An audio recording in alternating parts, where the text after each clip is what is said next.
বিসমিল্লাহির রহমানির রহিম। বাংলাদেশ জাতীয়তাবাদী দল বিএনপি জুলাইয়ের আন্দোলনের সফলতার পরেই বারবার বলছিল যে দ্রুত সময়ের মধ্যে নির্বাচন দরকার, দ্রুত সময়ের মধ্যে বাংলাদেশের গণতন্ত্র ফিরে আসার দরকার।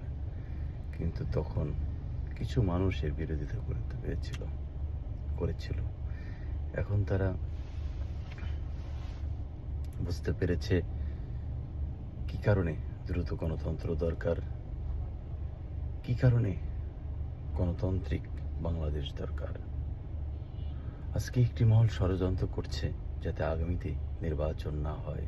তারা বাংলাদেশের শত্রু, তারা স্বাধীনতার শত্রু, তারা বাংলাদেশের সার্বভৌমত্বের শত্রু, তারা গণতন্ত্রের শত্রু। আমার নেতা বিএনপির ভারপ্রাপ্ত চেয়ারম্যান জনাব তারেক রহমান অনেক আগেই বলেছিল আমাদের সামনে একটি অদৃশ্য শক্তি দৃশ্যমান হবে। সে অদৃশ্য শক্তি এখন অলরেডি দৃশ্যমান।